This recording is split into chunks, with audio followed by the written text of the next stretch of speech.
welcome back to the Always Reading Book Club. It is your girl Kiki Reader. And yes, the decision was made. We're going to do another series. And this series is called the Crash series, and it's by Drew Jordan. And the first book in that series is Crash.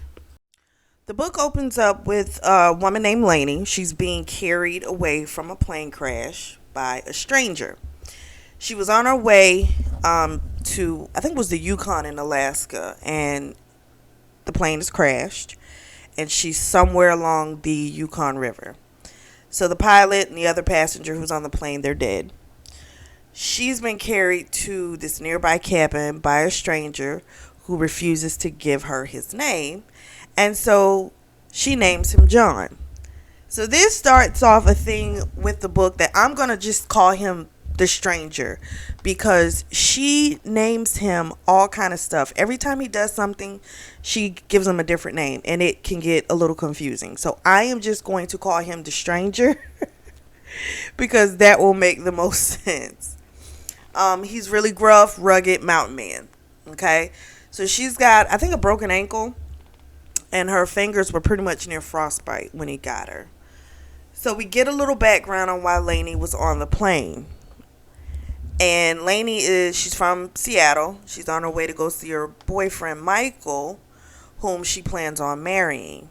They're not engaged yet, but apparently they've been talking about marriage. Just to make it super clear, she is not in love with Michael. Okay? This isn't about that. She's basically doing it because she feels like it'll be a good decision. She'll possibly be closer to her 8-year-old sister named Victoria to kind of help out with that. So her mother is in prison for fraud, and her stepfather is apparently overwhelmed. So she's at this cabin. There's no regular bathroom. There's an outhouse, so he has to help her out to the outhouse because she's bleeding and all kind of stuff. It was ugh. Just to read about it was kind of ugh. She is attracted to the man. Apparently he's nice, strong, tall, burly. He's apparently very attractive. So she, even though in her state, listen, you see a fine dude, you see a fine guy, He has sled dogs. He appears to have no plans of rejoining society, which intrigues her because now he's become this mysterious savior.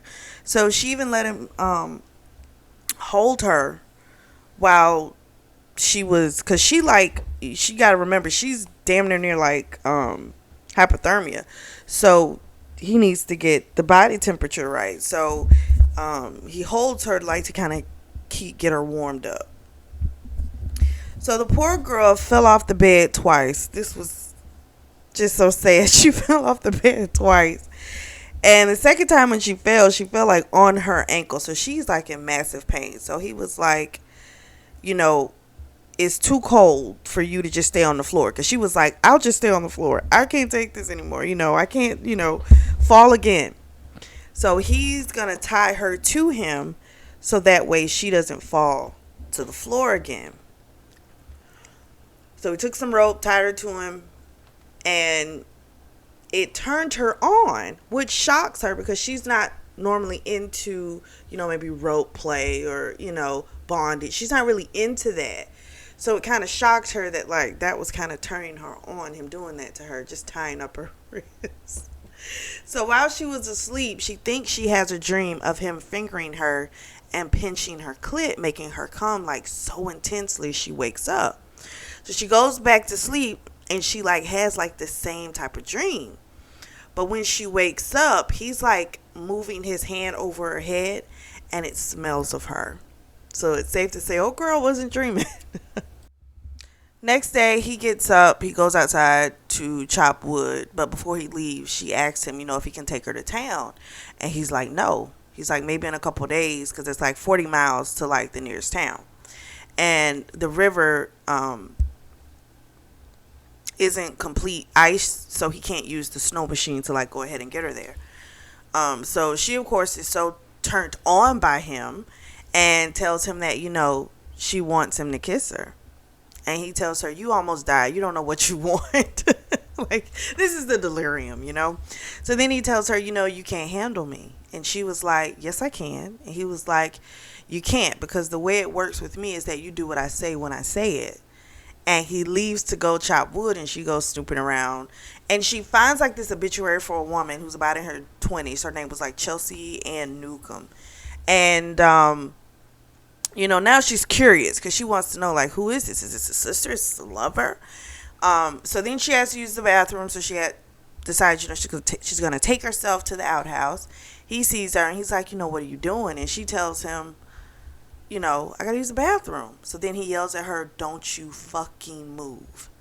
She obeys, and then she hears a gunshot.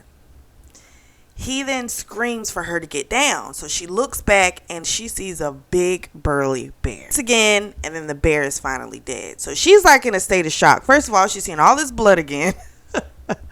It's just like she couldn't move. So he tells her get back inside, and that he was going to take the bear to the river, scalp it, chop it up. So when he leaves on the ATV, she goes back inside. And when he comes back, he's like all bloody. And he tells her, he'll, clean up and then cook him dinner. So he gives her what I call it a whole bath, because instead of a sink, he just has a bucket. And she's getting completely turned on by this whole bath. She sees a bottle of lotion, and like all she can think of is like him stroking his cock. And it was like she just was in a total sex mode, which is like, listen, if he's fine, he's bathing you, like, your mind's gonna stay there. I get it. So it's throwing her off because she's never really thought of herself as like being super sexual, right?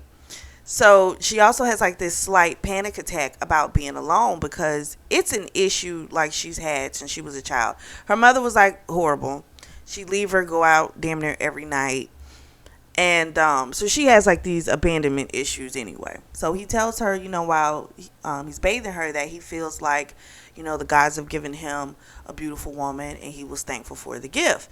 And so she tells him she wants him, and he was like, I told you that you do what I say if you want me to touch you. And of course, old girl agreed, because she wanted that touch. So he ties her to the headboard, starts kissing her nipples, biting on her nipples, and then he pulls down her underwear and kind of like ties her feet together with him. And he kisses her, and then he leaves her there and says he's going to make dinner, and that's what he goes to do. So she's like mind fucked, but she can't do anything. So then he comes back to her, and she asks him, what's his name? And he says, call me Sam. And she knows it's not his name. And then he asks her, where were you on your way to? And she doesn't want to answer. So he even like took her untied panties and he threw them in the fire. And he tells her, see, we both have things from the past, so let's just forget those things. And all that matters is the present between you and me. So they eat, and then they have some small talk, and then she was ready to finish what they had started earlier. So she needs to use the bathroom, so we took her out to the outhouse. It sparked a memory of her mother and stepfather, Dean. Her mother was really a cruel bitch and liked to frighten her. And her stepfather, Dean, he didn't like it, and he would call the mother a bitch for it. And the mother would always be like, I think you like her better than me. And he was like, I do. So they get in the bed. And she's tied to him again with the rope. And he takes one finger and he starts fingering her pussy. And then he takes his thumb and he's fingering her ass. And he keeps bringing her to like the brink of climax, and then he pulls away. So she wants to fuck now, but it's like, he's like, nope, not until you're ready. As they fall asleep, like she starts thinking of how close she feels to him, and that she hasn't felt that way in a long time, since she had like a restraining order happen against her. So we have some secrets, of course, that are going to have to be revealed about our good old Lainey. So they got to go fishing the next day for salmon, because it's only like 3 days left of fall, and then it's going to be winter again. So he needs to get like tons of fish. And so she offered to come and help. So she wanted to go to town the next day, but he told her he couldn't because he had to go fishing. Then while they were fishing, he would just say the most random shit. And he told her he wanted to fuck her, but he didn't have any condoms, and he knew she probably wasn't taking her birth control pills like she needed to. And he was right, because she hadn't been. Then when they got back to the cabin, he told her he was going to tie her up. And at first she was like, yes to anything. But then as she thought about it, she started to kind of feel confined and freaked out a little bit. And he was saying stuff like, I want to tie you up like one of my catches and admire you. And he was telling her that he was never going to let her go. And she had asked again to go into town the next day. And he was like, no. He's like, you're my toy. And I'm going to play with you as much as I want. This would have freaked me out. Like, that would have just freaked me out. But you have to think, like, he's in the mountains. We don't know how long he's been secluded, right? We don't know. And maybe his social skills, maybe they're just not the best. I don't know, but that would have freaked me out. He starts fingering her once he tied her up. And then he slams his cock into her, and she is just gone. He makes her come on command. Afterward, he asks, you won't leave me, will you? And she didn't say anything. And he told her, close your eyes. So he keeps fucking her, and she starts to panic and starts telling him, she doesn't want to stay with him. And he, in turn, is like, if you won't stay with me, then I won't keep doing this to you. And then he starts eating her pussy, and she comes again. So her mind is just all fucked up. Because this is like the best sex she's ever had. And yet it's with a stranger. And it's like, I know I need to leave, but oh my gosh. You know what I mean? So she's mind fucked. Because the man, he's saying the stuff that she knows she shouldn't like because it scares her. But then it turns her on at the same time.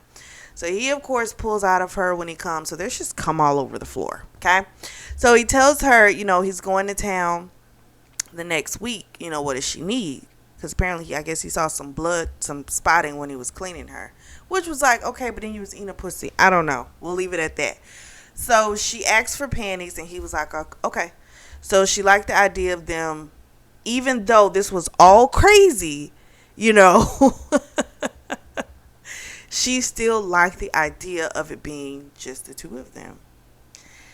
So then she starts thinking like, I got to get out of here. Because it's, again, she's mind fucked. And she's like, I got to get out of here. So she's like, tomorrow she's going to start trying to plan her escape. This morning, she wakes up to an empty bed. She goes outside. She sees that some of the dogs are missing. So she goes kind of stir crazy. Because, again, you got to remember, Lainey does not like to be alone. So when he finally comes back, it's like 8:30 that night. And she was like sitting in the dark. So she had been like trying to come up with a plan. So she figured what she would do is she would get him to teach her everything she needed to know about survival, as well as make him trust her.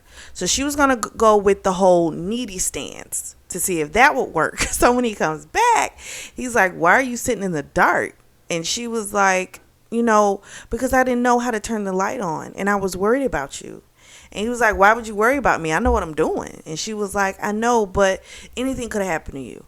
And he seemed to be buying it. And it was like, he says, it's been a long time since someone, was worried about me. So then he tells her, lie back and let me make love to you. And she's just like this big bowl of emotions. Again, she's trying to have this whole plan to escape. And like, yet she can't deny feeling alive when she's around this man. So he plunges into her, and of course, old girl, she's just in pure ecstasy.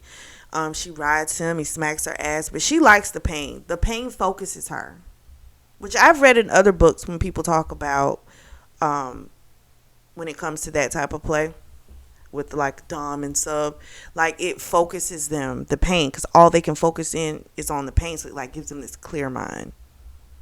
I don't know. It seems to work for old Lainey here. So the next day when she wakes up, he tells her, since it snowed last night, he's going to have to go to town today. She, of course, asks to come. He's like, no, I want you to stay here. So she tells him she doesn't want to be alone. And he tells her he won't be back until tomorrow. So then she really starts freaking out. So she asks him about the path to town. He tells her, it's like a short path and then you just got to follow the river. So he, of course, wonders about her asking that question and tells her that sometimes when he looks in her eyes, he can see that she wants to leave and he doesn't want her.